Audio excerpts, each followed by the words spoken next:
Nancy, you're on mute.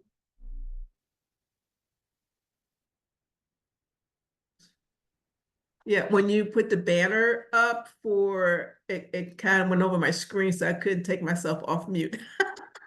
Hello, everyone. Thank you for joining us this evening. And you're going to be talking about one of my favorite subjects. Well, I think all of my subjects are my favorite when it talks about health and wellness. But one of the things I do talk a lot about is on stress management. And so we're going to go ahead and get started and get this going. So during this time frame, we're going to be, talking a little bit about stress, understanding stress, the science behind it, recognizing the triggers. And one of the things a lot of people know about stress, but it's kind of like, what are your triggers? So we're going to talk about that and just some other really good stuff that will help you to understand stress, how to combat it or recognize it, and what you can do to take care of yourself so that you don't fall into that deep hole of stress. And so just a little bit about me. I've been in this, been the owner of Hands in Harmony since 2011 for 13 years now. And I do wellness programs, workshops, and just like this, I just talk to everyone about my favorite subject of health and wellness. And so this is one of my biggest passions, and I will be doing this for a very long time, as long as everybody's enjoying it. So let's go ahead and talk about understanding stress. We all know about stress. We all exhibit, have that thing about stress. But it's about a state of worry or mental tension caused by any type of problematic situations. I think one of the biggest things is that Jane may feel the stress, John just feels like a piece of cake. And what may stress John out, Jane is able to handle it. So one of the key things about stress and how we handle it, it is your response as an individual, which is going to be different than other people. And so when you're thinking about stress, don't look at the other person, look at yourself and how you're managing it and how it's affecting you. And of course, there's what we call acute stress and there's chronic stress. Acute stress is something just temporary. It's going to happen and it's over with. Your body's going to respond and then that's done. Chronic stress is when it's just perpetual. Your body's always in a fight or flight mode. And that's what happens and when you're not able to handle it, manage it, and then it causes a lot of different problems. So let's talk about the impact of stress. Of course, we know stress makes it difficult for us to relax and it comes in a range of emotions. Sometimes some people, they get very anxious. Some people get very angry. They take it physically where they get headaches. Sometimes even migraines, stomach aches, they can't sleep at night. So there's so much, it's not a one symptom fits all for everyone. So it's always something different. And we're going to talk a little bit later about some of the triggers so that you can recognize what are your stressors and how it impacts you. And one of the other things too, I like to say, besides the symptoms, let's think about stress. And let's think about you driving and you put your foot to the gas pedal and it's moving.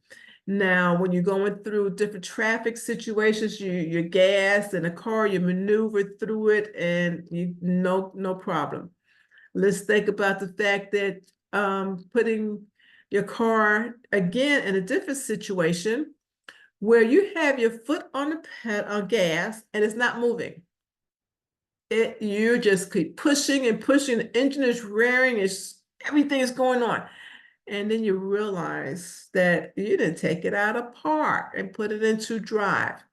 And that's what happens to your body when you're stressed. You just like got that gas on and your body starts building up with tension, anxiety, sleeplessness, all kinds of different problems. And that's your stress. So one of the things that a lot of people do, they say, I always like to ask the question, are you managing stress or is stress managing you? Think about that. There is a big difference. Now, when you're having a lot of stressful problems and everything else, your body, when you are stressed, perceives a threat, just like you're in the jungle. Thousands and thousands of years ago, before there was guns and rifles and cars and everything else, when man had a threat, a tiger came after them, the only thing he could do is run. And in order for him to physically do that, your body goes through a lot of different changes in order for him to get out of that stressful situation to save his life. His heart rate goes up, his eyes dilate so that he could be able to see clearer. And the blood pressure and everything else starts rearing so that he could get out of that situation. Nowadays, we don't have a lot of tigers and bears running after us, but we have a lot of other things that's kind of getting us in stressful conditions, meeting deadlines, something as simple as planning a wedding or a family reunion. Whatever happens and how you handle that situation, it may cause you stress, the fight or flight, and how you're going to handle that threat. Like I said, for some people, it's nothing. They just go through it no problem. Then you have some other people there just going crazy and getting upset, crying. It's just everybody's different. So that's their stressors, but the body is still seeing as a threat, and they have a problem with that. So what we're going to do is see a quick video. It's about 7 minutes, and it's going to talk a little bit about stress. Are you tired, irritable, or regularly experiencing headaches? Or perhaps you just can't sit still? Have you been coming down with a cold every other week? Or constantly navigating tummy troubles? Is that shoulder or backache still stubbornly bothering you? And on top of that, you seem to have a new pimple every day. In any case, if much of this applies to you, you may be stressed. As the World Health Organization defines it, stress is a state of worry or mental tension caused by a difficult situation. But how can worrying or mental tension make you sick or give you tummy troubles? How does stressing about an exam affect the inside of your body and your industrious little cells? If you delve into reading about stress, one hormone inevitably pops up, the stress hormone cortisol. Your body releases cortisol when the hypothalamus pituitary adrenal axis, or HPA axis, is activated. Here's how the HPA axis works. When you're stressed, either from an imminent tiger attack or a fast-approaching deadline, a cascade of events occurs within your body. Your nervous system will initiate your fight or flight response, and your adrenal glands will release adrenaline, giving you an adrenaline boost. If the stress persists beyond a few hours, the amygdala, the part of your brain that senses danger, will alert another part of the brain called the hypothalamus. This will cause a cascade of hormones to be released. Briefly, this is what happens.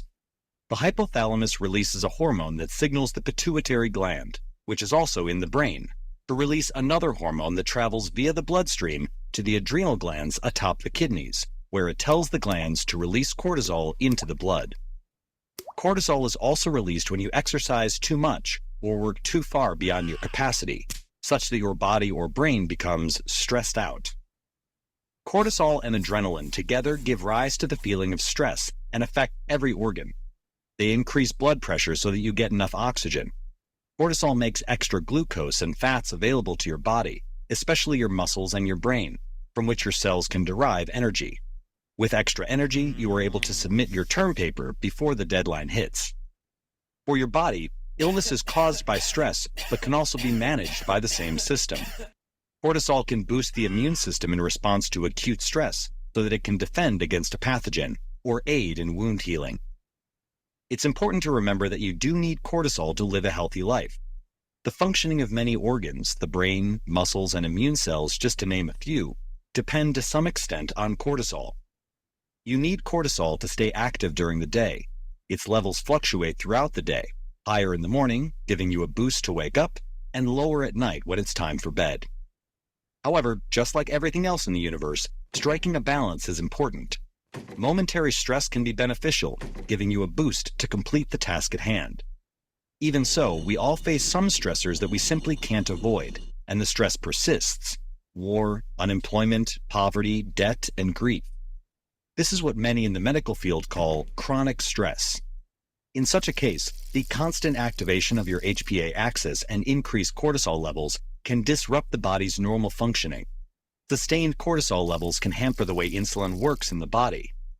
Cortisol raises the amount of sugar in your blood, giving you higher blood sugar levels.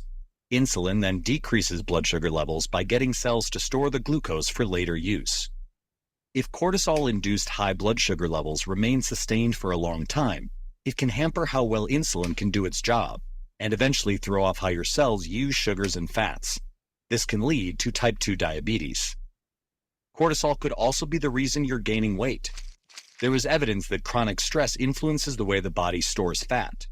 Such links are mainly correlations, but research is ongoing.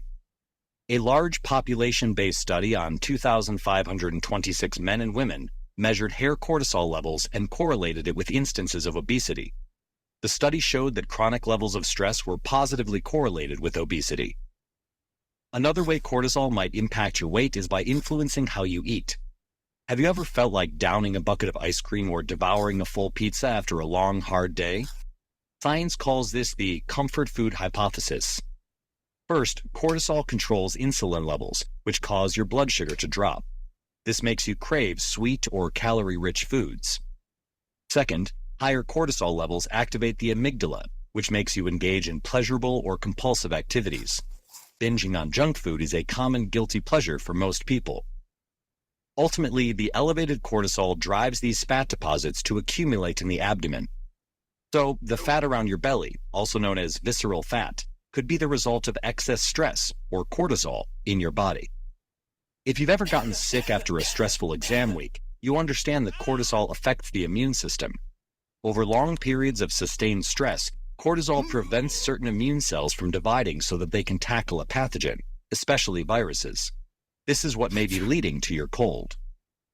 Cortisol also increases something called inflammation in your body.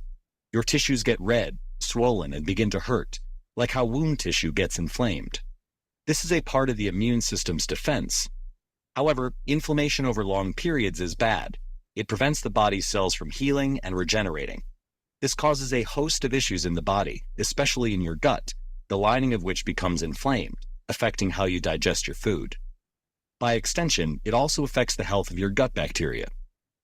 Inflammation has been linked to a host of other diseases, such as heart disease and atherosclerosis, where fat deposits inside the blood vessels restrict blood flow to that area, diabetes, and even aging. Stress also directly affects your brain's functioning. Chronic stress can rewire your brain, removing old connections and creating new ones that are finely tuned to a particular stressful event. This especially affects how you remember things, and there is even evidence that the part of your brain that forms long-term memory, the hippocampus, shrinks under the strain of long-term stress. Beyond memory, the various stress hormones and inflammation can disrupt the brain's functioning. This can lead to a broader impact on mood, cognition, and brain health, and also influences behavior like concentration, decision-making, and social interaction. Cortisol heavily affects sleep, and a dysregulated amount of cortisol can lead to poor sleep, which further worsens brain health. This all links chronic stress to developing depression, anxiety, addictions, and an increased risk of Alzheimer's disease in some people. So, is it all doom and gloom? No. Even if you can't eliminate what's stressing you out, you can learn to respond to it differently. The first is pretty common advice. Exercise, meditate, take time for yourself doing things you enjoy, stay hydrated, and try to slow down your breathing. There is evidence that these activities dampen the effects of cortisol and stress on the body. Second, changing your relationship with the stressor can also help. Looking at what's stressing you out and trying to change your perspective on it could help you feel more motivated to work through the stress. A mental health specialist can certainly help with this. Being stressed all the time, around the clock, isn't normal and shouldn't be normalized either. Yes, everyone will feel stressed sometimes, but if it persists, it may be time for us and society to find a healthier balance.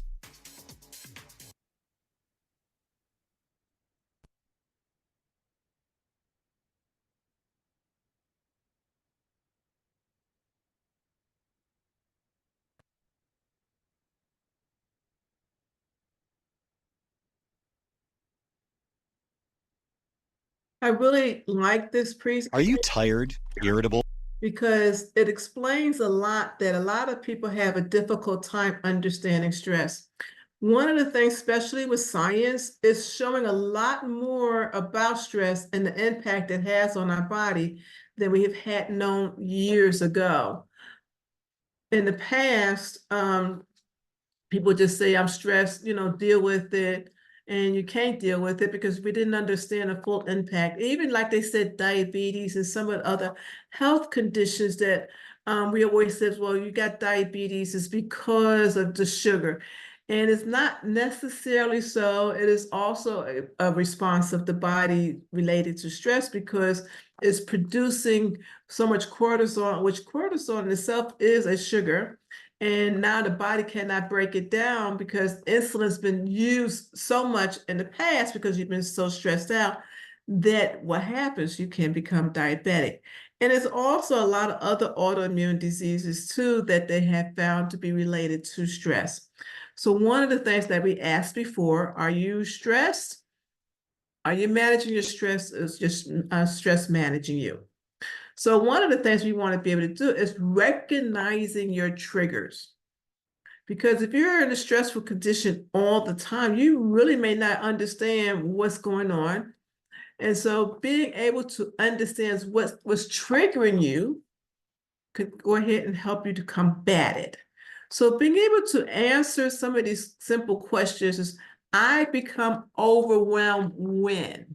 And think about that, especially when you find yourself in a stressful situation. What causes you to become overwhelmed? Again, like I said earlier, not everybody handles things the same. So what you may find a deadline is the most stressful thing ever.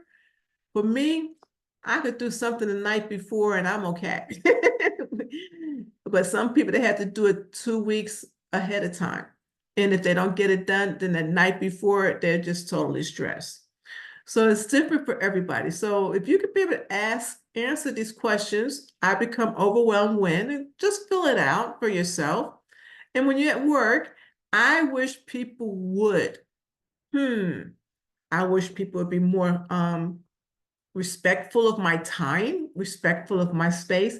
And you just don't realize it's just something simple to be respectful of my time. May seem like a very small task, but it may build up in you and make you very stressful, especially if you have other things going on. Or I think it's rude too. So if you're able to answer some of these questions and kind of look at it, just do a self-test. After this presentation, write these questions down and answer those questions for yourself.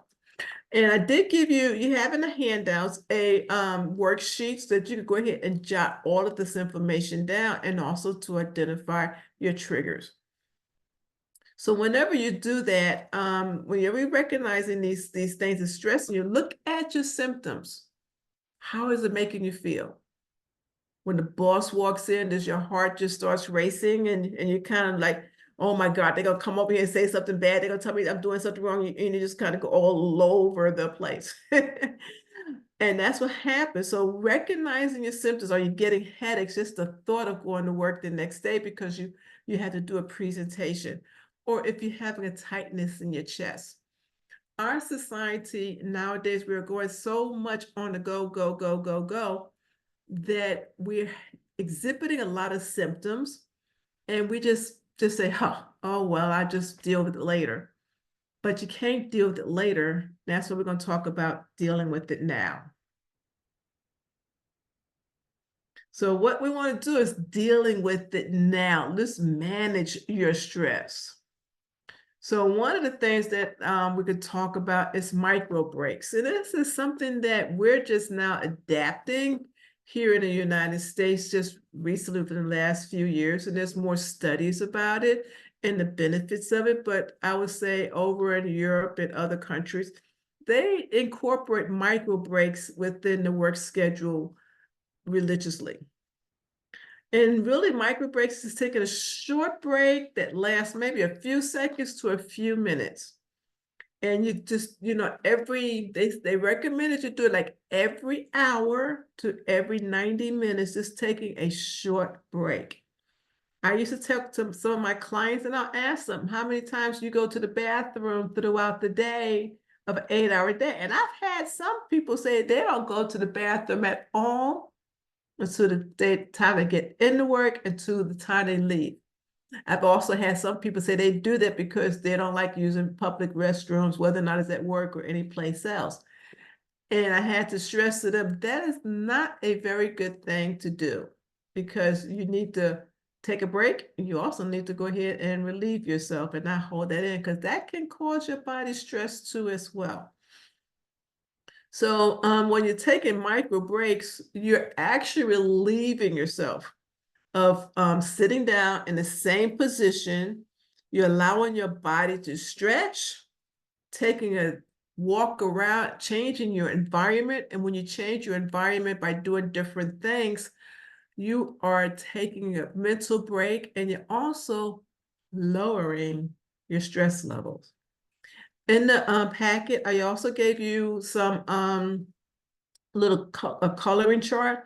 And so that helps a lot of people. You can have that in your office or someplace and just color, whether or not you're able to do that particular one or doodling. Doodling, they found, helps to relieve the body from stress too as well. So take a break. Please take a break. Sometimes we're afraid to because we're afraid the boss is going to see us and they're going to say something. Now, we're not talking about taking 15-minute breaks every 10 minutes. We're talking just a little bit of every hour to 90 minutes taking a break. And when I was doing this earlier, I was able to show everybody a particular stretch move. And what I'll do is I'll go ahead and create that and have that sent out to you. And it's a Qigong movement where we're able to stand, you're able to do the 5 minutes of doing that, you're able to activate your nervous system, you're able to activate your vagus nerve, you're actually able to stretch and just help your body to release a lot of stress during that time frame. So I will go ahead and get that out to you later on today. Since we're doing this virtually, I can't stand up and do it for you. So we're going to talk about some mindfulness techniques that you could do as well. Let's talk about what is mindfulness first off. Just like the word says, it's really being mindful of the present moment.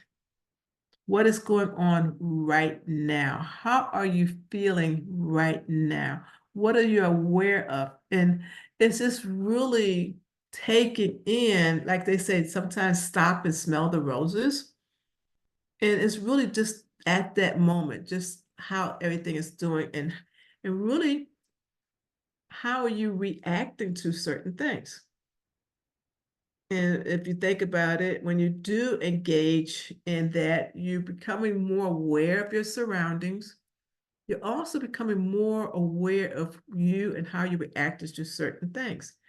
And one of the things in doing that is accepting things as they are without judgment. Because sometimes when we judge things, that could build stress within ourselves as well, especially if we're judging ourselves.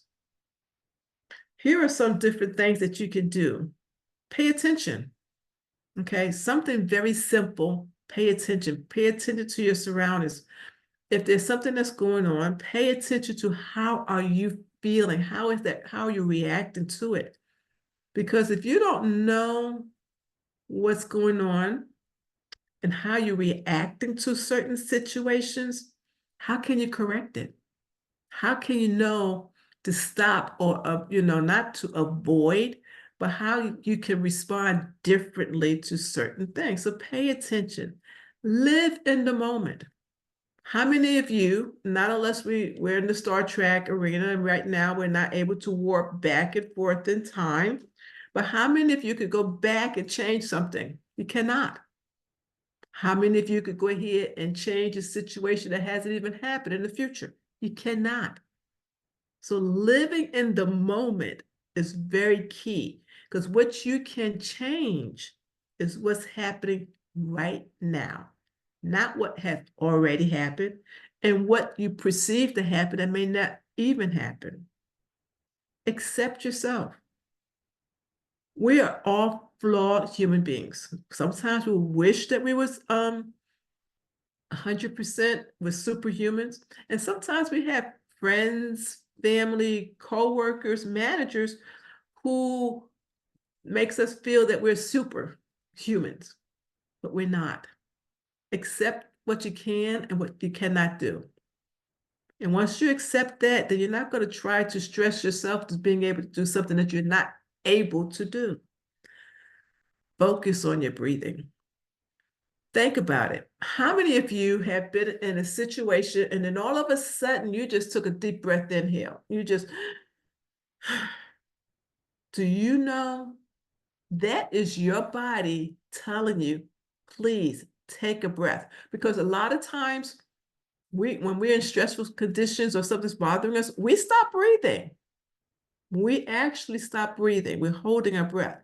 So when you focus on your breathing, that's helping you to allow yourself to be distracted. You're getting oxygen into your body, into your blood cells. You get more focus. So focus on your breathing. A body scan meditation, it is basically just kind of sitting still for a moment and just putting your body into check. It's like, okay, feet, what you doing? How are you feeling? Legs, what you doing? How are you feeling? You know, you could just do that. And that's what we call a body scan meditation.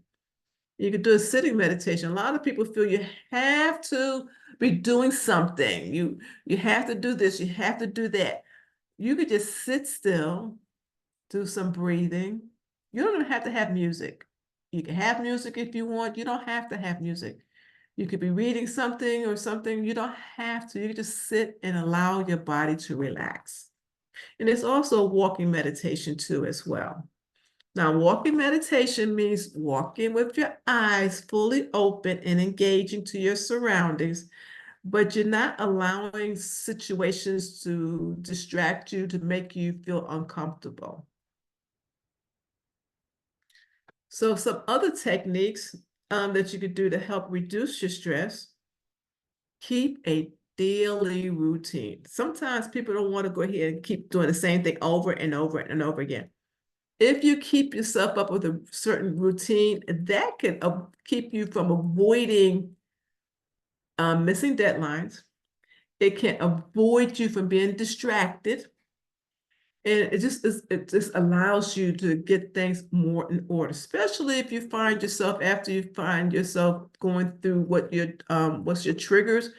And then you realize, oh, my trigger is when I get up in the morning, I got to go make breakfast for my spouse. I got to go ahead and fix the lunch for the kids. I got to make lunch for myself. I got to get dressed. I got to get this. If you go ahead and set up a routine, you can avoid a lot of those stressors even before you go to work. And get plenty of sleep. These are just very simple things. Because when you're not getting enough sleep, you're tired. When you get tired, you get frustrated. You're not able to respond to certain situations. And you just make things really bad for yourself because you're not able to get some sleep. Some people say, well, I can stay up all night long and get 2 hours of sleep. And I ask you, how are you feeling 6 hours later once you get up after those 2 hours sleep? Are you caffeinating yourself with coffee or sodas? Because if you are, you're not getting enough sleep and drinking enough coffee and drinking enough Cokes. Those are just stimuli because you're tired. Bottom line. So don't feel you could go ahead and drink a cup of coffee and drink some, caffeine. I'm really okay if I do those things. You're not okay because your body's saying you need rest. Eating healthy, I can't stress that enough. Our bodies is a magnificent machine. And if you're not giving it the right elements to survive, then it actually will go ahead and cause you to become anxious because it doesn't have what it needs. It don't have the proper nutrients, vitamins, and minerals to survive. And it can cause you to be jittery. It can cause you to be sluggish. It can cause a lot of other different things. And one of the things I find with a lot of people, it causes them to be anxious and they don't even realize it because of their poor eating habits. So think about that. Exercising regularly helps to release a lot of stress and tension. And you don't have to join a gym, be out there an hour a day or whatever. You can just do 20 to 30 minutes daily at least. And you could do 10 minutes here, 10 minutes later, 10 minutes, throughout the day, but that's exercise and you could be able to help you stress. And how many of you wake up with the news? They check their phones every 2 minutes. They have an app on their phone that alerts them to everything that's going on. And then they watch it at night throughout the day. Now, if any of you are doing that, I would like for you to do that. And then what I want you to do afterwards is to ask yourself, how is that making me feel? Think about it.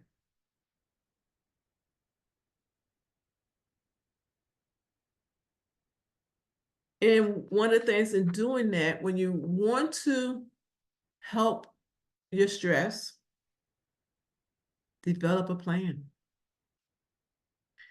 And the first thing you want to do in developing that plan is understanding, as we talked before, understanding your stressors. What's causing you to stress? What are your triggers? So that when you do that, you're able to develop a plan in order to go ahead and combat the stress response. Now, everything is going to be different, and for everybody, it's going to be different. Now, if you feel that if you're stressing about work and getting to work, and one of the things is, and check yourself, is it getting to work or is it the traffic that's making you stressed? Or is it the deadline that you left at work?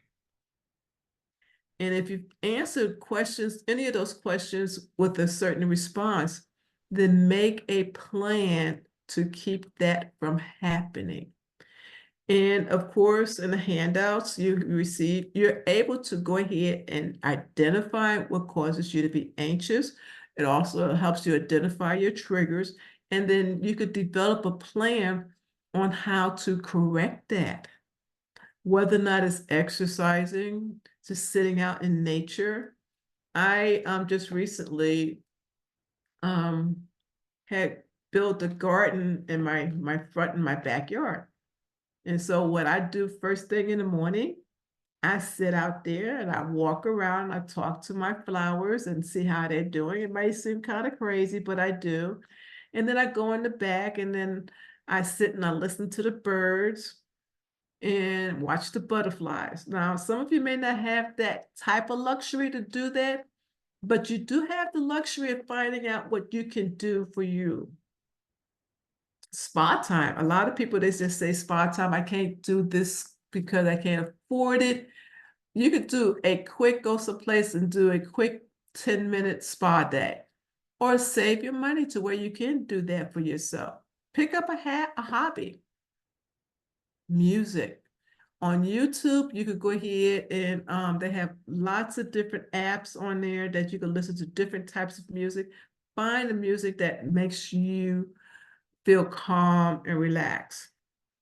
And if everything that you tried, you may need to go ahead and see a therapist. And there's nothing wrong with seeing a therapist during these times.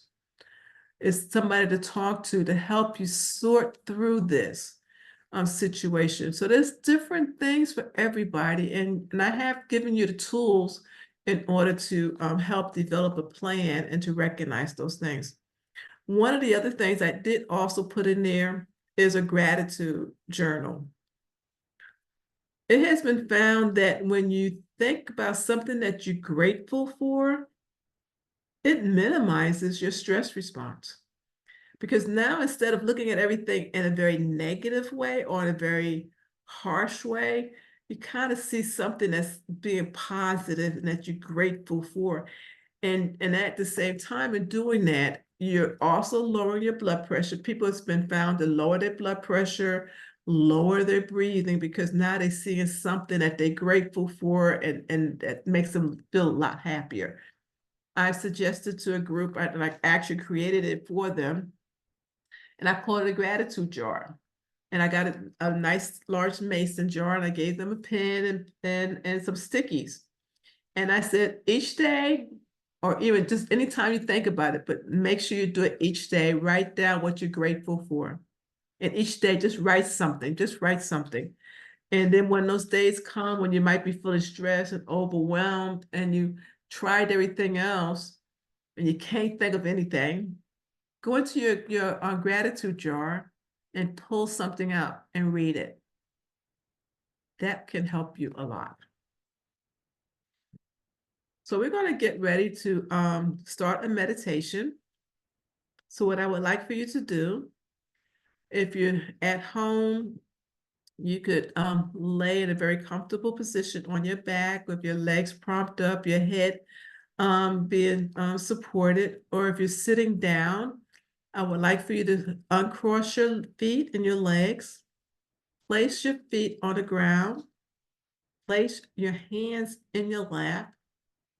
I want you to sit back in your chair and kind of get in a very nice, comfortable position. I don't want you leaning your head back, and I don't want you having your head forward. Kind of have your chin parallel to the floor. So this way you're getting a nice deep breathing in and out. And also, just want to mention something. We're going to be doing some breathing. And when we're doing the breathing, I would like for you to be able to take a nice deep breath in.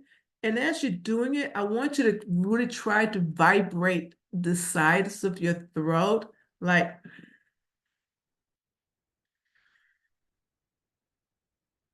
when you're doing that, if you heard me doing that breathing, you're actually stimulating your vagus nerve. And stimulating your vagus nerve is one of the ways while you're doing your deep breathing is helping you to relax. And stimulating the vagus nerve can also help to lower your blood pressure and deepen your breathing.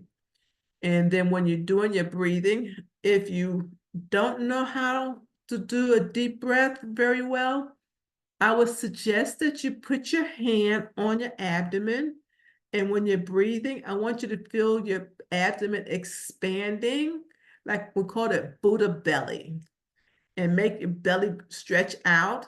And then when you're exhaling, I want you to kind of feel your stomach decreasing, almost as if you want to try to have your belly button touch your spine.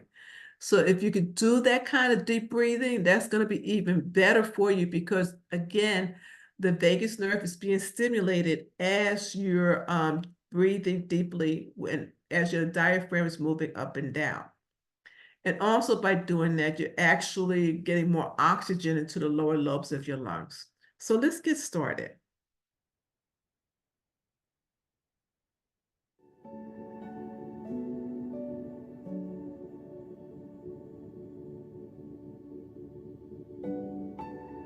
As you're relaxing in your chair, preparing for this meditation, I want you to just feel your body in your chair or laying on the floor, whichever position that you felt is comfortable for you at the moment. And also, I hope at this particular time that you have shut your door, ask your kids not to disrupt you for at least the next 5 minutes. Put a little bit a sign on your door saying, "Do not disturb." So I want you to be able to relax. Take a nice deep breath in. Hold it. Exhale, nice and slow.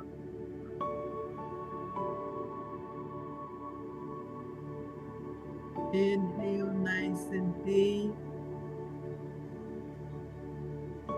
Hold it. Exhale.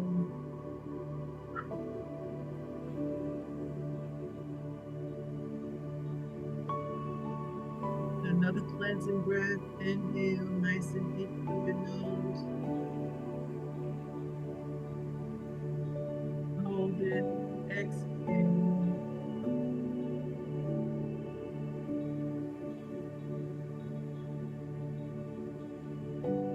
Now I want you to be able to just breathe at your own pace. Inhaling and exhaling.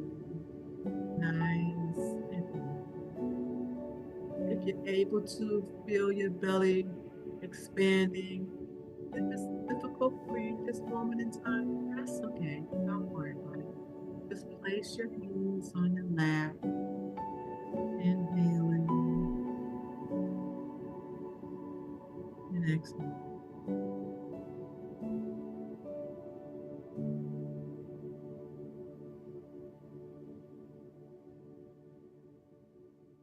If you're watching the video, that's a great thing. You don't want to watch the video, you actually close your eyes. If you're afraid of somebody thinking you're kind of silly, especially if you are, just, have your eyes downward, maybe looking at your lap or your fingers. Take a nice deep breath in and out. What I want you to be able to do right now is to see how your body's feeling. I want you to focus on your feet. How is your feet feeling? Are you having any sensations in your feet? Just be aware of it. You don't have to do anything. Just be aware of the sensation. Now, as you take your attention to your calves, just feel any sensations. Just be mindful of any sensations. You don't have to do anything. You just want to be aware. Just now spending a little bit of time with your body, allowing your body to tell you what's going on. Now you have this mental and physical connection. Especially as you start breathing in now and move up to your abdomen, feeling any sensations that's going on in your abdomen, feeling any vibrations. Just be aware. And if you get distracted or something as you're thinking about what you got to do after this or what you did yesterday, that's okay. Don't get flustered. Just go back to your breathing and focus on your breath. Breathing in and out. Move up to your shoulders. And the more and more we move up around your body, you're going to feel a warmth, maybe a tingling about your body as you're breathing in and out, and checking in on your different body parts.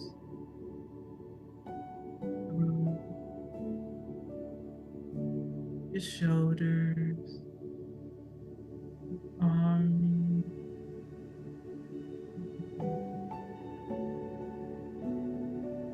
your face, your cheeks. Just feel what's your love. You are an important person. What you do and what you say matter.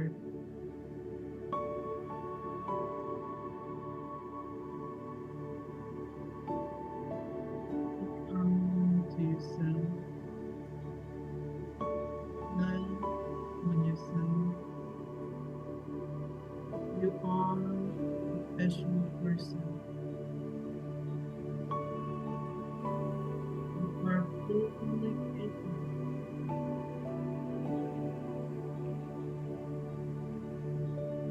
You deserve this time right now. You deserve this me time. Breathing in and out. almost feel yourself being lifted up, almost elevated to a different level. That's only because now the weight of the stress that you was feeling is being lifted off of you. As you're breathing in, breathe in peace, serenity, calmness, harmony. Exhaling pain, stress, worry.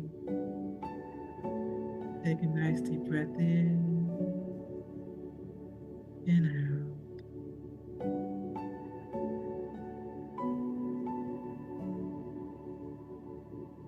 And as we get ready to close on this meditation, I want you to just scan your body. Feel that sensation of calmness,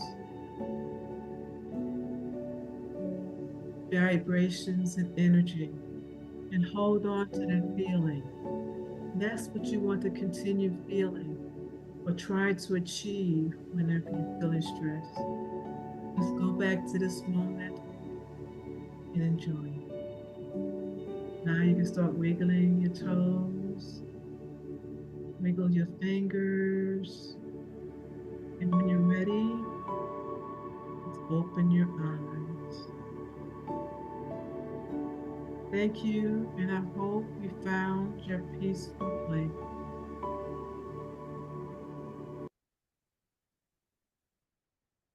Ah, how was that? Oh, wow. Great. Well, in conclusion, I want you to understand, and we're going to go back to that question. Are you managing your stress, or is your stress managing you? Some of the things we found, not only during this presentation, but we know throughout life, that stress is not good for you. And you need to figure out different ways, which we discussed using the journals. Try to use some of these techniques to help you to manage your stress so that you can live the life that you deserve and the life that you really want. You're not going to be stressless. You're not going to be stress-free. But it's how you manage those stressful conditions that's going to make a world of difference. It's how you handle stress, because stress is a part of life. But how you handle it is going to make the difference. Now we're going to go into the questions and answers. If you want to, I'm going to answer some of the questions that was asked earlier.